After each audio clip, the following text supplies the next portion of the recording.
GKI Layur pada 2 April 2025 berusia 53 tahun, yakni berdasarkan keputusan pelembagaan pendewasaan yang diterbitkan pada 2 April 1972 oleh Sinode GKI. Sebelumnya GKI Layur berada di Jalan Wisma Jaya Rawamangun, sekarang Gedung Yamuger, kediaman keluarga almarhum Bapak Ruben, salah seorang perintis GKI Layur. Pada 3 November 1976, pindah ke Jalan Layur nomor 2. Adapun pendeta pertama yang ditahbiskan dan bertugas di GKI Layur adalah Pendeta John Chandra Panuluh. Sebelum memiliki pendeta, GKI Layur dilayani oleh Konsulan Pendeta Eka Dharma Putra. Pada 5 April 2025, diawali dengan doa Sabtu pagi, diadakan doa syukur pelembagaan 53 tahun GKI Layur. Secara khusus menghadirkan Om Menari, berusia 101 tahun, istri almarhum Bapak Ruben, Bapak Krismayanto, putra almarhum Bapak Ruben, Bapak John Chandra Panuluh pendeta pertama GKI Layur, Bapak Samuel Lee pendeta emeritus GKI Layur, penulis narasi sejarah pada situs GKI Layur.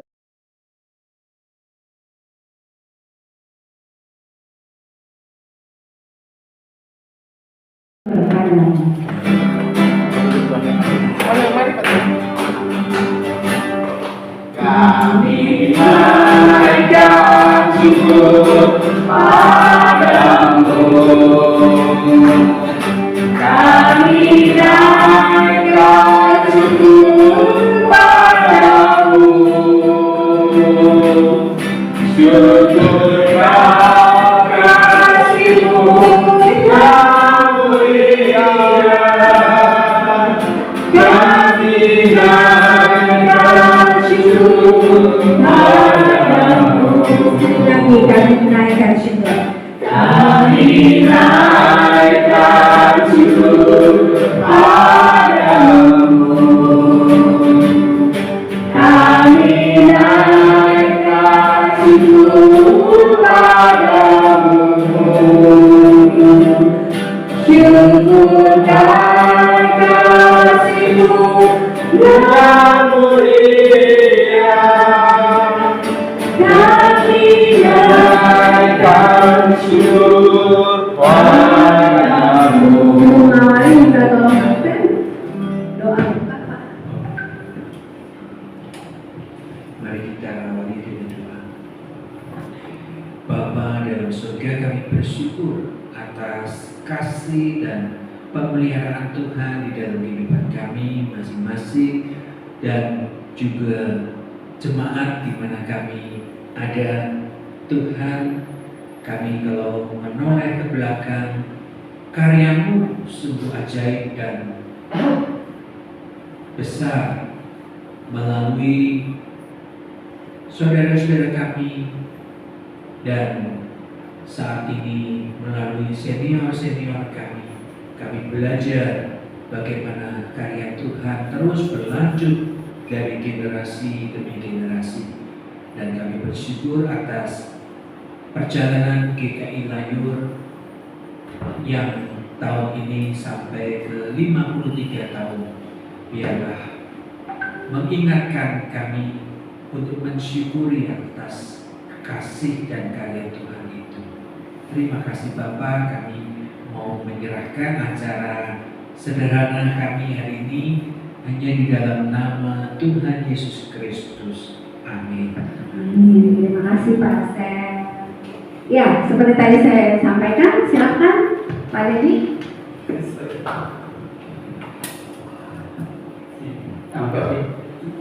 Cukup. Jadi ada yang bilang kalau mau mengumpulkan satu dia suruh pantun. Cakep. Ya, Bapak Ibu, shalom, selamat pagi, menjelang siang. Mungkin sedikit mengaku dosa dulu lah ya. Ini kan acara yang mendadak.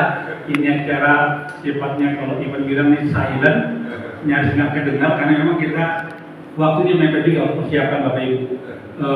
Akhir Maret lah sebenarnya baru kita mulai serius untuk apa nih yang dilakukan dalam rangka mensyukuri 53 tahun. Itu pun belum ketemu bentuknya apa dalam beberapa hari. WA itu dibuat, banyak wacana. Terus saya bilang ini jangan banyak wacana, ini harus jelas nih. Kalau mau bikin apanya, yang simple, yang relax, nggak usah banyak kehebohan lah. Karena kan juga dari segi program kerja, lahir kan lagi proses tentang kegiatan masa raya prapaskah, pasca dan panjang. Nah, akhirnya dimulai setelah berkomunikasi dengan IPAN dari tim DSP 21 pagi bisa mengadopsi konsep. Lalu ini dari ide macam-macam sudah kita bikin ibadah syukur dengan doa syukur. Diawali tadi doa 1 pagi sehingga kita bilang DSP plus doa 1 pagi plus doa syukur perlembagaan. Jujur saya secara pribadi saya sendiri belum tahu banyak tentang sejarah Layur.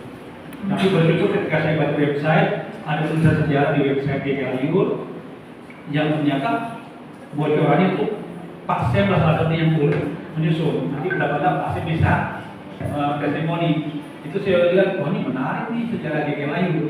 Ya kan ini perlu saya muda generasi zaman now untuk dengar langsung dari beberapa narasumber atau tokoh senior yang masih bisa dijangkau.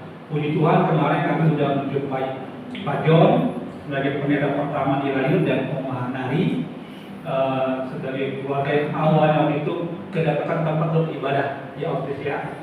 Nah ini semoga nanti beliau-beliau di Banten Office dan pasien nanti juga bisa memberikan pencerahan. 5 tahun ini apa sih yang udah dilakukan, apa sih yang jadi hal penting yang perlu untuk kami sekarang menyadari dan menyerap sebagai muda ke depannya. Untuk apa segala macamnya nanti semoga ini bisa menjadi pelajaran penting buat kami sekarang. Dan bersyukur ketika saya juga menyampaikan hal ini kepada Pak Alex sebagai ketua majelis, juga Katia sebagai termasuk aktif, direspon baik. Bahkan Katia membuat himbauan untuk doa pada tanggal 2 April kemarin untuk kami majelis dan aktivis dan semua jemaat untuk mendoakan Layur di usia pendidikan tahun supaya semakin Tuhan berkati dan Tuhan berkenan. Nah, kami secara tim kerja yang mengusung tema Layur semangat melayani. Angka yang ketiga ini kita pakai sebagai ikon untuk kita terima ini.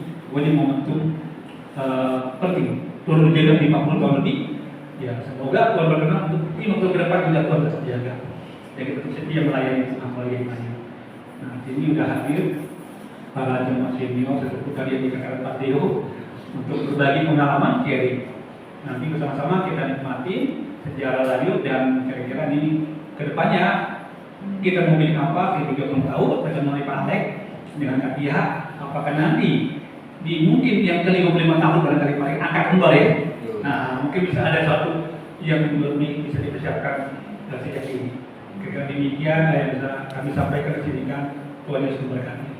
Terima kasih. Ya, tepuk tangan dulu lah. Kita kasih serius banget ya. Oke. Cakep. Ya, kita lanjut nih. Ada yang nggak kenal nggak ketua?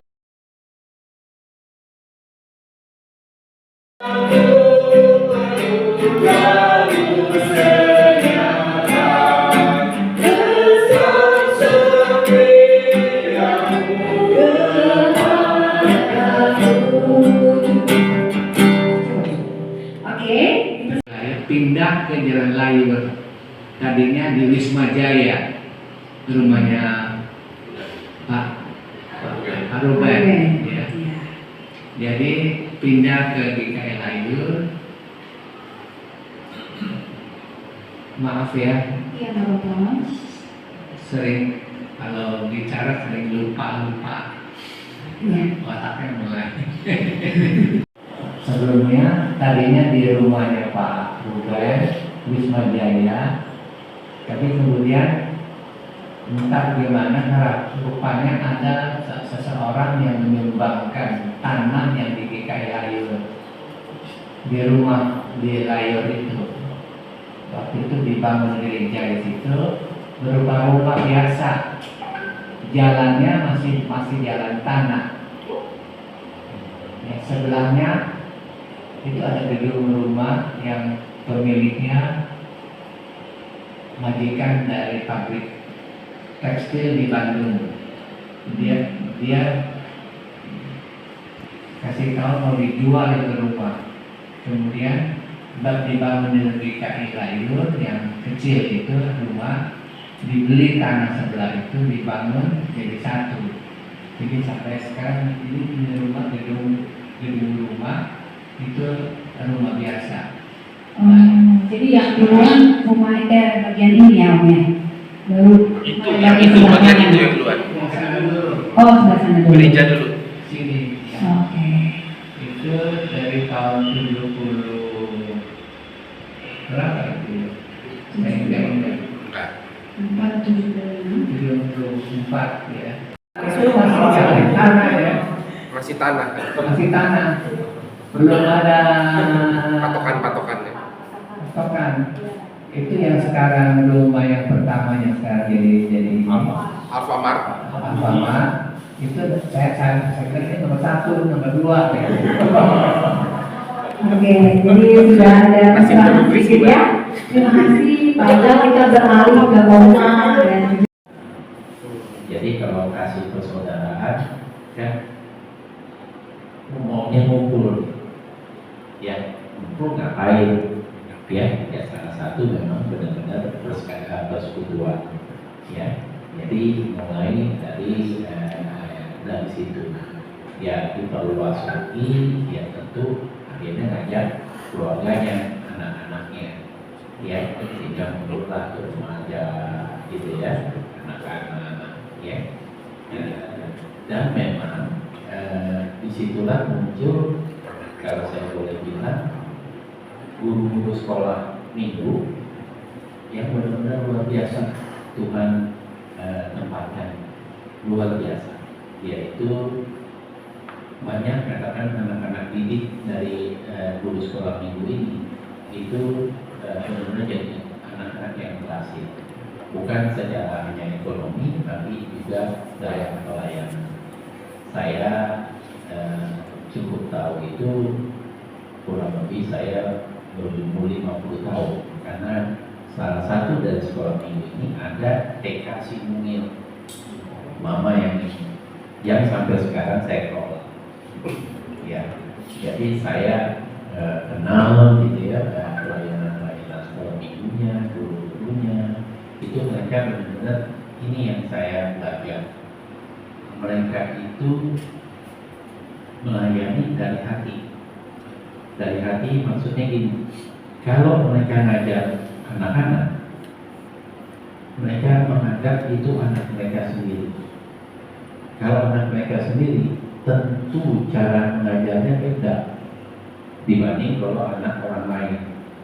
Ya, jadi benar-benar saya lihat itu pendidikan karakter itu lebih ditanamkan sejak dari kecil.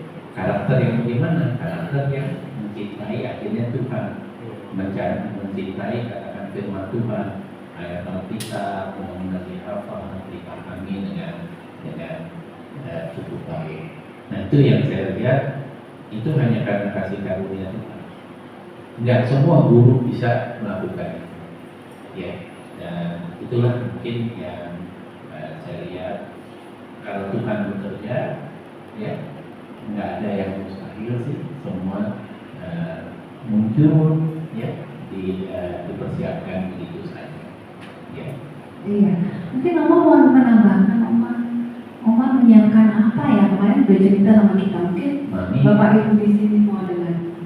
Mami Di balai pustaka dia banyak cerita tentang asal usulnya GKI Layur, dan dia antara lain bilang GKI Layur itu sebetulnya bukan biasanya jemaat induk yang membentuk gitu ya, pos terus jadi bajem begitu ya, tetapi ini karena ada kumpulan orang dari GKI Kelinci, Pak Ruben itu, tapi itu ya, dari Kelinci, GKI Gunsa seperti Sintioksan, ya, terus Iman Kusnadi, papanya Nita itu, dan juga GKI Bekasi Timur itu berniat untuk berkumpul bersama dalam kasih tadi ya. Lalu difasilitasi oleh papinya Pak Yanto dan akhirnya berkumpul di situ setelah minggunya di Om Sutrisno ya. Lalu akhirnya dapat fasilitas, akhirnya bisa beli tanah di Layur dan didewasakan pada tanggal 2 April tahun 72, dan saat itu Sinode memang kemudian yang meminta GKI Bekasi Timur yang menaungi ya. Jadi bukannya inisiatif dari GKI Bekasi Timur yang mendirikan pos, bukan, tetapi Mandiri. ya, Kita mandiri. jadi Sinode meminta supaya GKI Bekasi Timur yang mengasuh gitu, sehingga didewasakan. Ya, Pak, kan sebelum lanjut, jadi sebenarnya nama saat itu adalah GKI Rawamangun atau GKI Wisma Jaya? Iya, menurut kemudian saya kan, wah ini sejarah ini satu persatu tokoh-tokohnya akan lama-lama ada nih. Wah, gimana nih? Lalu saya menemukan buku yang waktu itu buku ke-25 ya. Ya, ada itu yang Ya, kuning. kuning itu ya. Saya pelajari, lalu dari hasil ceritanya Pak Sutrisno, lalu juga Pak Sutrisno itu memperkenalkan saya ke Sim Gyeoksan, papanya Semil ya. Nah waktu itu Pak Sim punya itu enggak, punya foto-foto, oh ada, dia simpan itu banyak ya, terus dikasih ke saya foto-foto kuno dia. Lalu saya minta untuk dilestarikan di gereja gitu ya, disimpan di lemari besi. Waktu itu di lantai 1 kita usaha itu ada lemari besi besar. Terus tahun 2007 ya, banjir besar, air masuk sampai ruang kebaktian itu ya, sedengkul, dan itu kelelep ya. Berangkasnya sampai foto-fotonya rusak semua. Ya, jadi itu, tapi sebagian sudah saya scan dan masih ada sebagian, dan betapa pentingnya memang melestarikan sejarah ya, supaya kita ingatkan ya Tuhan melalui pendahulu-pendahulu kita. Dan saya kemudian menuliskan ulang sejarah yang dari buku yang sudah ada, dan juga sumber-sumber yang lain. Akhirnya yang kemudian GKI Layur mulai ada website ya. Nah saya minta untuk supaya dimasukkan. Jadi sekarang zamannya sudah berbeda,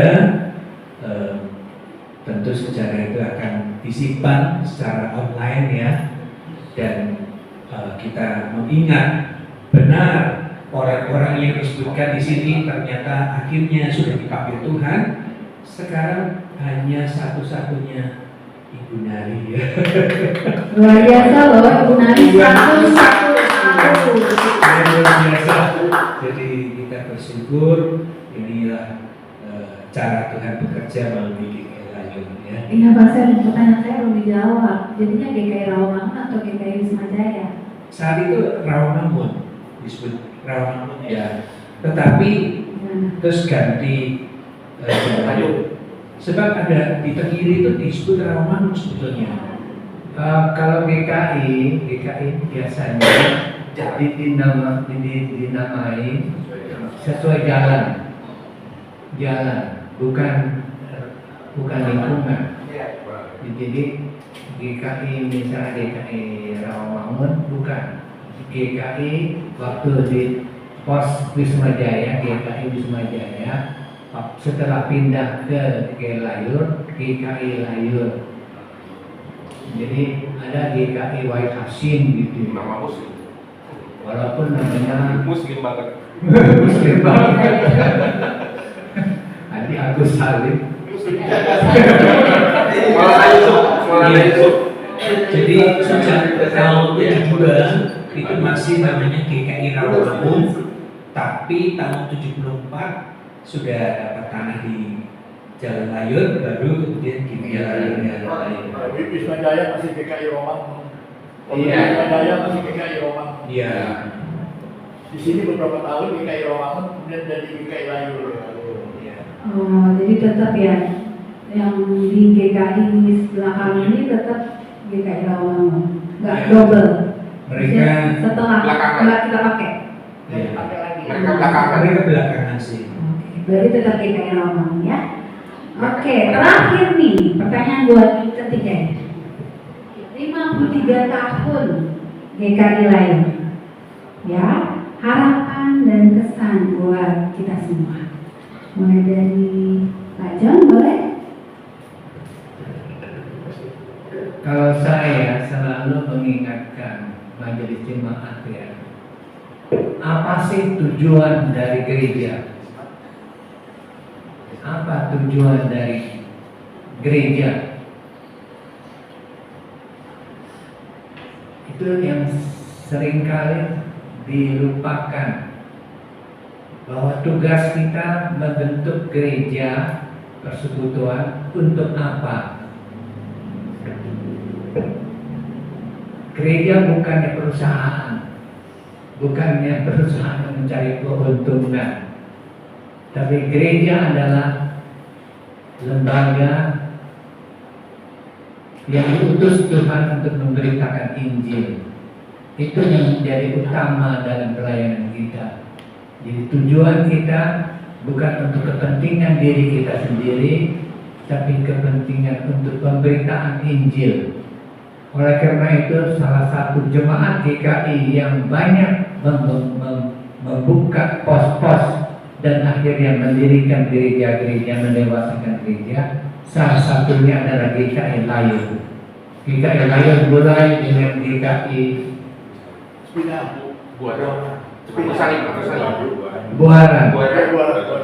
Buaran, kemudian GKI Agus Salim, Harapan Jaya, terus yang di Grand Wisata.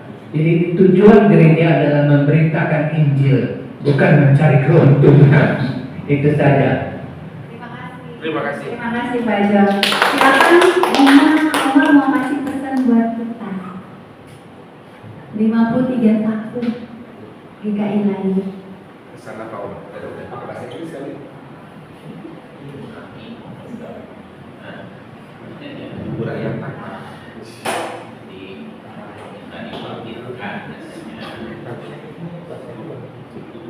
dan kalau saya seperti Pak John sampaikan, tujuan dari gereja adalah mengabarkan Injil.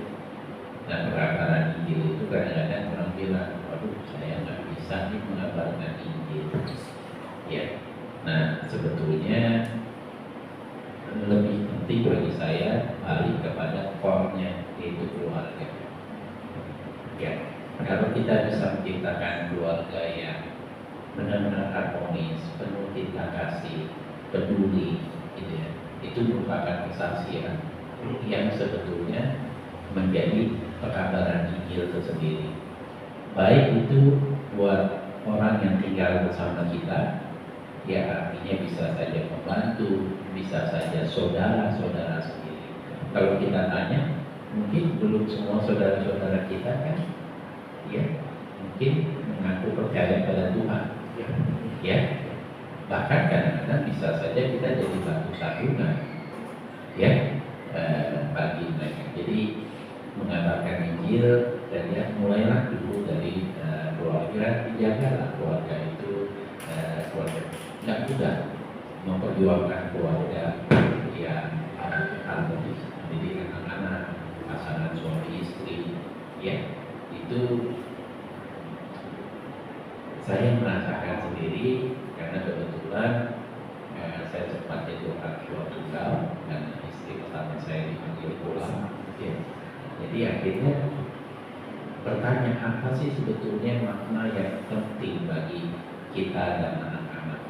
Ya, baru di situ kita belajar bahwa ternyata kita mengasihi Tuhan, mencari rencana dan kehendak Tuhan, ya, dan menjadi alat di tangan Tuhan untuk menjadi berkat. Nah, saya boleh pakai sedikit 1 menit.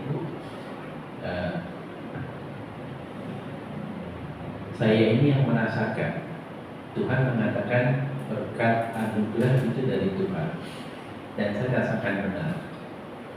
41 tahun saya bekerja di 17 perusahaan.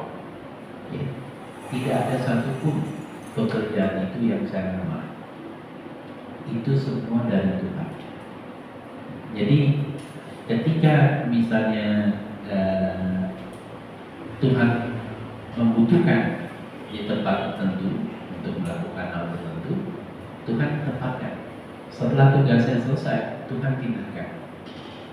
Saya pernah mengalami satu hal, mencari Tuhan sebetulnya kehendak Tuhan yang mana.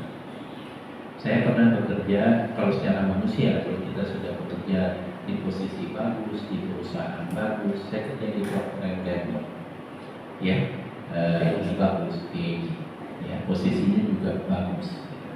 Tuhan minta saya pindah ke perusahaan seperti sepatu Kiwi. Ya, saya bergumul, kenapa Tuhan?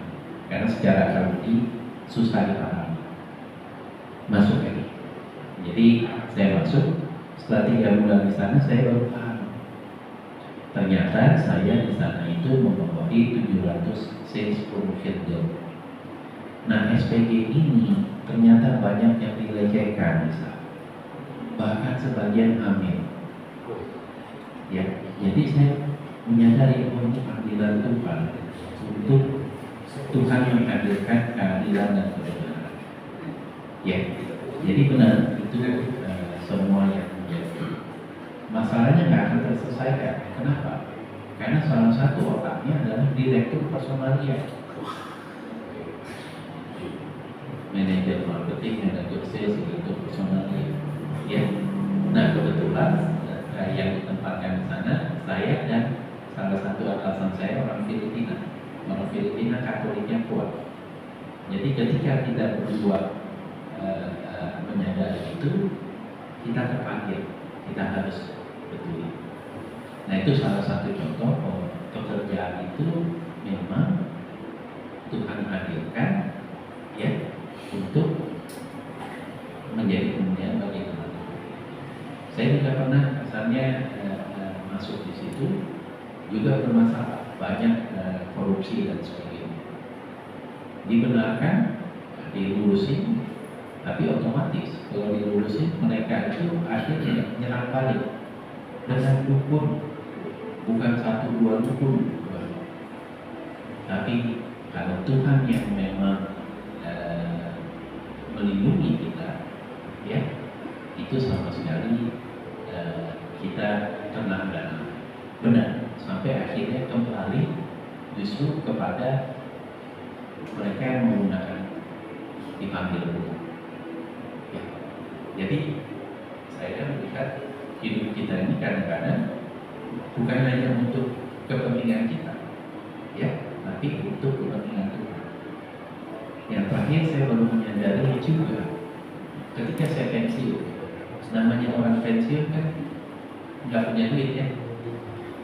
Ya, jadi cuma dari pensiun ya. Tapi saya luar biasa. Saya baru menyadari ketika saya pensiun, saya masih bisa membantu 4 miliar rupiah setiap bulan. Bukan duit saya, karena saya dulu senang membantu anak SMP SMA mencari pekerjaan. Itu sudah 2.000 orang yang diterima bekerja. Kalau mereka dapat 2 juta aja sebulan, 2.000 kali 2 juta kan 4 miliar. Bukan duit saya, tapi duit katakan perusahaan-perusahaan itu. Tapi kita menjadi saluran berkat, membantu mereka yang membutuhkan pekerjaan agar bisa diterima. Ya. Jadi di situ saya secara pribadi berharap kalau GKI Layur itu bisa meningkatkan bukan hanya kuantitas, kualitas keimanan ya, dimulai dari keluarga dan akhirnya itu menjadi kekuatan yang berdampak ya, sehingga nanti GKI Layur visinya mau menjadi gereja yang berdampak ya. Terima kasih. Terima kasih banyak pengumuman hari ini. Selanjutnya terakhir Pak Pendeta Henry Joseph, silakan. Iya, waktu dulu GKI Layur itu mulai tumbuh, itu daerah Rawamangun bahkan Jakarta Timur itu masih landam ya, bahkan ceritanya katanya masih ada sawah dan sebagainya. Lalu ketika saya hadir, saya melihat jemaat yang ibadah itu bisa mencapai 800, 900 ya. Almarhum Ena, istri saya itu mencatat wah, saya lihat ada sampai 900 nih, banyak ya. Tetapi kemudian turun. Saya melihat bukan karena kualitas pelayanan dari para pelayan-pelayan Tuhan yang kurang baik, saya kira tidak. Tetapi ada suatu titik klimaksnya itu sudah mencapai titik jenuh ya, lalu mulai turun. Sebab ada generasi muda itu yang menyebar gitu ya ke pinggiran, sehingga maka kita harus melihat, menerima kenyataan bahwa Layur tidak kita bisa mengharapkan jadi gereja yang besar sampai ribuan jemaat. Rasanya itu harapan yang tidak realistis. Tetapi potensi Layur ini perlu terus diarahkan untuk jadi berkat bagi sekelilingnya ya.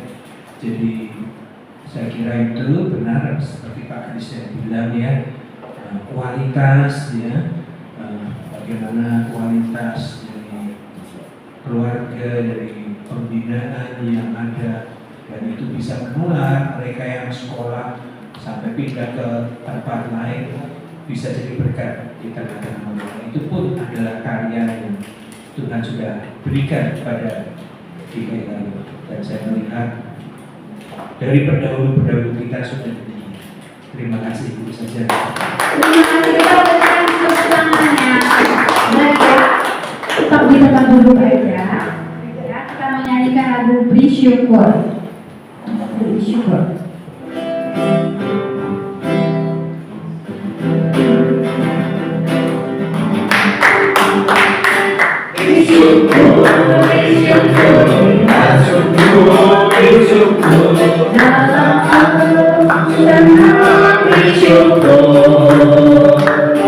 Panjatkan doamu, segenap hatimu, kasihnya akan jadi milikmu. Kita siap-siap dulu ini. Bersyukur, bersyukur, bersyukur, senang ataupun senang bersyukur. Panjatkan doamu, segenap hatimu, kasihnya Yesus jadi milikmu. Kita mau nyanyikan lagu ulang tahun, tapi lagunya gini. Selamat ulang tahun, Tuhan memberkati. Selamat ulang tahun, Tuhan memberkati. Yang kedua, selamat ulang tahun, GKI Layur. Selamat ulang tahun, Tuhan memberkati. Kita bangkit berdiri. Bentar, ini yang diminta mewakili itu kita di Raja Malam ada Pak Alek, Katia, Bu Idres, dan kita berdiri. Ini kita dahulu yang kita akan nanti berbagi bersama teman kue.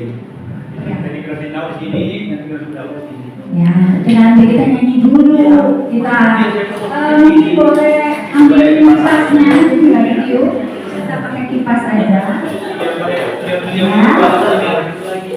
Ya, kasih kipasnya teman-teman. Ya, jadi nanti yang di depan yang mengipas-ngipas.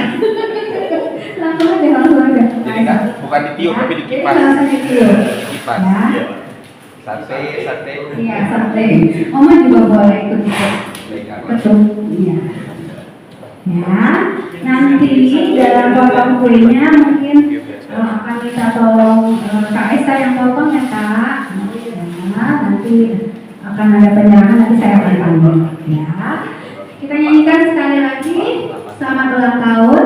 Ya, mau berdiri atau duduk dulu? duduk dulu. Oke.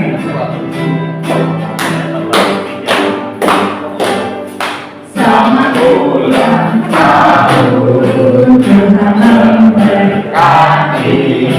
Selamat ulang tahun Tuhan memberkati. Selamat ulang tahun GKI Layur. Selamat ulang tahun Tuhan memberkati. Sekali lagi yuk. Selamat ulang tahun Tuhan memberkati. Selamat ulang tahun Tuhan memberkati. Selamat ulang tahun GKI Layur. Selamat ulang tahun Tuhan memberkati. Dengan segala harapannya, kipas lilinnya, ayo. Ayo, nyampe. Ayo, ini gede. Iya, puji Tuhan ya. Kak Esa boleh dipotongin Kak Esa. Di perwakilan ini kan perayaan ya. Nanti minta terakhir Katia doa syukur, kemudian doa makan dan juga doa penutup. Dan setelah itu kita foto bersama. Potongan pertama minta tolong Katia memberikan kepada Pak John. Foto.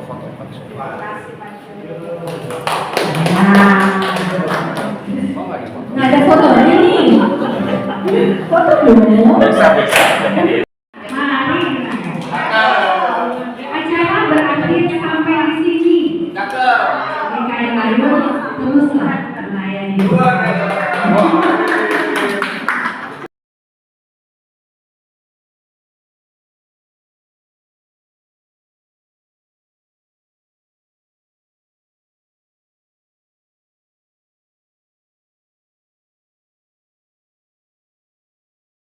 Usianya berapa ya? 53 tahun ya. Tapi seingat saya, sejak saya berada di GKI Layur tahun 2006, berarti sudah 19 tahun, kita belum pernah merayakan ulang tahun ya. Kemarin di setelah acara doa Sabtu pagi, ada inisiatif dari beberapa rekan yang mengumpulkan sebagian kecil ya, barangkali sekitar tidak sampai 20 orang ya, kumpul, dan kami saat itu kedatangan Pak John ya, dan juga Ibu Nari. Dan Ibu Nari itu satu-satunya perintis GKI Layur, suaminya ya, yang saat ini masih hidup. Tapi semuanya sudah dipanggil Tuhan. Ya. Hanya tinggal satu-satunya Ibu Nari yang saat ini usianya sudah 101 ya. 101. Jadi kita merayakan ulang tahun GKI Layur itu harusnya tanggal 2 April ke-53. Ya, secara kecil-kecilan lah. Ya, nanti barangkali di program kapan merayakan sedikit gede-gedean ya.